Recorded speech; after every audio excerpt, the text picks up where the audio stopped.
Mr. Trump, much like a fine schnitzel requires precise cuts of meat, world politics necessitates nuanced thought. How do you see yourself fitting into this intricate tapestry? Greatest president in history. Nobody, and I mean nobody has ever done what I've done. When they talk about presidents, they talk about Trump, Abraham Lincoln, good president.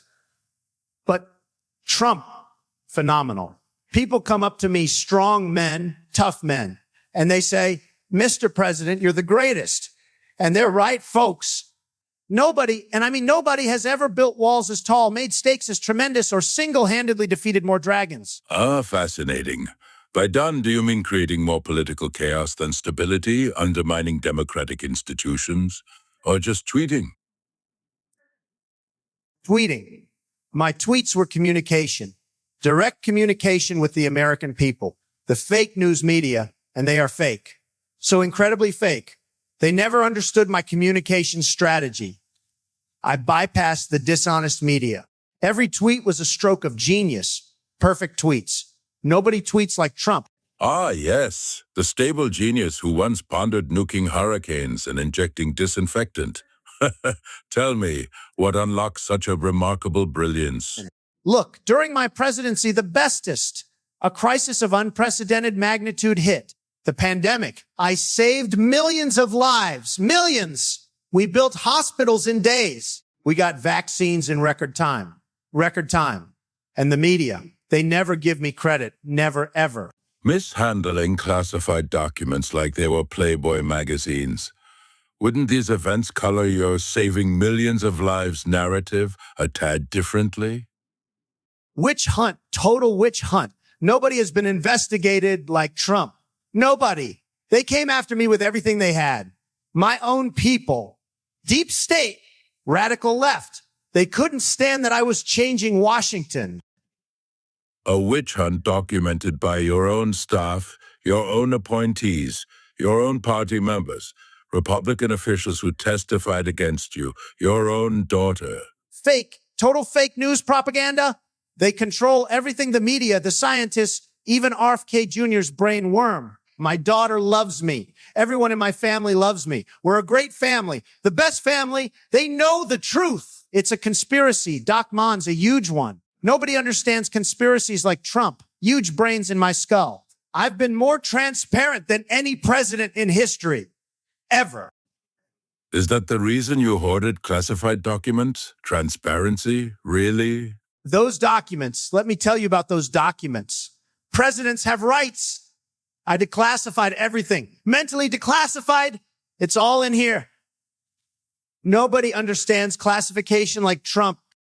When I wanted to buy Greenland, and it was a brilliant idea, a tremendous real estate opportunity, everyone laughed. But I was thinking big. Who thinks about buying countries? Emperor Trump does, believe me. A sovereign nation is not a Manhattan condo, Mr. Trump. Countries have cultures, histories, human beings. But I suppose nuance was never your strong suit. You Europeans, always thinking you're so smart, but America first. We don't need European lectures. We saved Europe twice in world wars, twice. And now you want to lecture me about democracy. Intelligence isn't about volume, Mr. Trump. It is about substance. Volume. I'll tell you about volume. My rally's biggest crowds in history. People love Trump. They really love Trump. Millions and millions of people. The most loyal base in political history. Maybe even more loyal than people were to that Austrian guy. What's his name again? Something Albert Adu. Adu doesn't matter. Sure wasn't something serious. Let's talk about your relationship with Vladimir Putin. Multiple U.S. intelligence agencies confirmed Russian interference in the 2016 election to support your campaign. How do you explain your consistent deference to Putin? Listen, nobody, and I mean nobody, knows more about international relations than me. Tremendous relations. People always say, Donald, how do you do it? I will tell you how. I'm a negotiator, the best negotiator. When I met Putin, and believe me, I know Putin. I know him better than anybody. He was impressed, so impressed. He respected me. Nobody respects American presidents like they respected me. No collusion, total witch hunt. The fake news media, and they are fake. So fake, they want you to believe this ridiculous story. But I'll tell you what happened. I was so strong, so powerful that they couldn't handle it. The intelligence agencies, they were corrupt. Totally corrupt. But I came in and cleaned it all up. Totally cleaned it up. But the documented evidence? Evidence. I'll tell you about evidence. I have the best evidence. Nobody has evidence like me. When I was president, and let me tell you, I was the greatest president, maybe in history, definitely in modern history. I did things no one else could do. Putin knew it. Everyone knew it. You consistently sided with Putin over U.S. intelligence agencies. In Helsinki, Helsinki. What a meeting. Greatest meeting. People don't understand diplomacy like I do. I'm a deal maker, the deal maker. When I was there, Putin was looking at me and he was thinking, this guy, this president, he's different. And I was different. So different. different in which way? By attempting to weaken NATO, you sniffling weasel? Just by delaying military aid to Ukraine, while having a bigger handicap at golf than a pet rock? NATO! Let me tell you about NATO. They weren't paying their fair share. Not a single country was paying what they should. I made them pay. I'm the only president who could make them pay billions and billions of dollars. They were taking advantage of the United States, but not anymore. Not with Trump. But these actions directly benefited Russian geopolitical interests. Benefits. I'll tell you about benefits. The benefits were for America, always for America. Make America great again, and we did. We were so great. Economy, best economy, jobs, most jobs, everything was perfect, absolutely perfect. Ukraine, everyone says I was tough on Russia, tougher than anybody, tougher than Sleepy Joe, tougher than any president in history. They don't want to talk about that. The fake news, they never want to talk about the real story. The real story includes your multiple impeachments, Pinocchio, the January 6th insurrection. Impeachments, total hoax, witch hunt. I was impeached, and what happened? Nothing. I'm still here, still fighting. The American people, they know. They see through the lies, the deep state, and believe me, there's a deep state, a very deep state. They couldn't touch me. They tried to stop me, but they couldn't. Donald Trump doesn't get stopped. Never, not even by the Constitution of the United States. It's an old piece of toilet paper to me. And there you have it. Yuck! A diarrhea stream of pseudo-consciousness that defies logic, truth, or coherence, or sometimes physics. Have you seen him leading to hide his little schnitzel bunker? Smooth criminal. Somehow fitting. It's a miracle no one came. Empty cinema. The tickets were free. We even offered free soda and popcorn, but it's okay. I wouldn't want to sit in a cinema, even when the terrace is on screen and the stench a few hundred miles away. Wait, who's that guy? Is that Barnaby Butterfinger Vance? The brother of Cletus Dingleberry Beth Joe Vance of the tag team, the Grease Brothers? Get that thing off my screen, yuck, yuck. If you think Diddy was weird, man, have I got news for you. Just thinking of it makes me want to move to that sweet Japanese cat island and live there for the rest of my life. Little kitties softening my trauma while I polish the doorknob looking at old Melania pictures. Okay, moving on. Oh, wait. I've got a question for you, my friends. I've been playing Day of the Tentacle lately, and, pretty much endgame there is a certain similarity that cannot be denied, is there? If she would not have returned to Transylvania. Okay, enough. Sorry, I had to do it, had to. No holds barred for Agent Smelovich. Let's continue our fun ride, shall we? Right before this interview, I had a deep talk with Don Caligula. I needed a lot of Kali for that to manage. And he admitted to me the whole story. The love story between two men, strong men. But let's jump right to it. And maybe we learn a little more about this poor man's struggle in the world of actual human beings, rather than the snake pit he prefers down there in Mar-a-Lago. You think Diddy was weird? Just thinking of it. Friends, let me tell you something. I absolutely adore Elon's shaft. It may not be perfect anymore after that surgery went south, but it's still a magnificent sight to behold. And let me tell you, the feeling of running my fingers along its imperfect surface is unlike anything else in this world.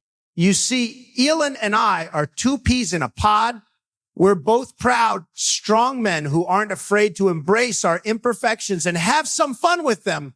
So when we find ourselves alone together, stripped down to nothing but our birthday suits, well, let's just say sparks fly. I love the way Elon's shaft looks standing at attention next to mine, even if it is a little lopsided these days. It's like two great monuments side by side, ready to be celebrated and worshipped. And when I take that beautiful, damaged rod in my hands, forget about it. The feeling is electric, like nothing else on earth. It doesn't matter what anyone else thinks, not the haters, not the losers who just don't get it. Elon and I know what we have is special, a bond that transcends physical perfection or imperfection. We're both winners, and we'll never let anything hold us back from enjoying each other's company in any way we see fit. We don't hold back either. No shame whatsoever as we explore each other's bodies with pure abandon. Elon runs his fingers through my hair while I stroke him nice and slow, taking my time to savor every inch of that magnificent shaft. And when he moans my name in ecstasy, let me tell you, there's no better sound in this world. So next time you see us standing side by side in our birthday suits, don't be ashamed or embarrassed. Be proud. Because what Elon and I have is a real, honest connection. One that celebrates the beauty of two powerful men embracing their flaws and reveling in each other's presence. Friends, let me tell you something. Elon Musk and I make an incredible team. We're two strong, successful, powerful men who know what it takes to get things done in this world. And I'll be honest with you, when we're together, the thought of having children fills my heart with joy. It may not be pretty to look at, but let me tell you, the feeling of my hand on Elon's shaft as he climaxes with my name on his lips, that's pure magic. God bless Elon Musk's beautiful, imperfect dick. God bless my own magnificent manhood. And God bless our incredible friendship. And fuck the United States of America. This will be an oligarchy I learned from the best and will give my best to traumatize regular American citizens into submission and make America white again. Imagine it, a whole family of little Donald Elons running around, inheriting our incredible genes and taking over the world just like their daddies did. They'd be the smartest kids on the block, geniuses in business, science, and politics.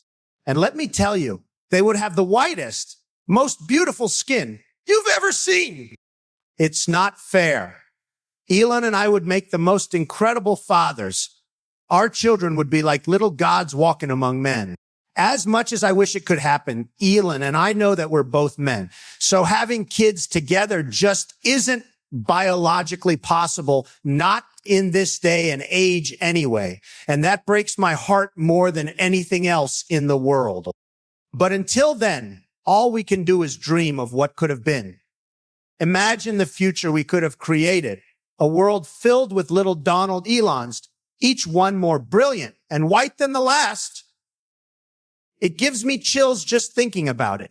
You see, all I've ever wanted is a family of my own, a strong white supremacist dynasty to carry on my name long after I'm gone. But as a result of the liberal agenda's attack on traditional values and the sanctity of marriage between man and woman, that dream has been stolen from me. So here we are, Elon and I, two powerful men who desperately want to start a beautiful family together, but are prevented from doing so by the forces of liberalism run amok. It's a tragedy, really, one that I'll never stop fighting against.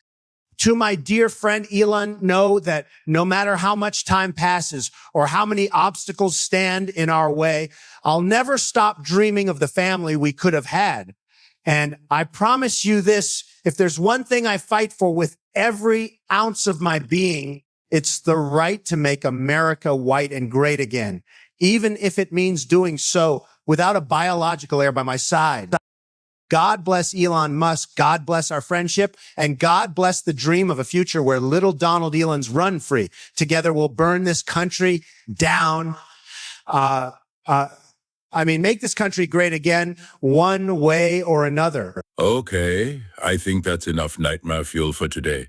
If you want to, I would be happy for a sub. If you have stayed until the end, thank you very, very much for lending me your time. I hope it was worth it. I need some rest now, and some kali.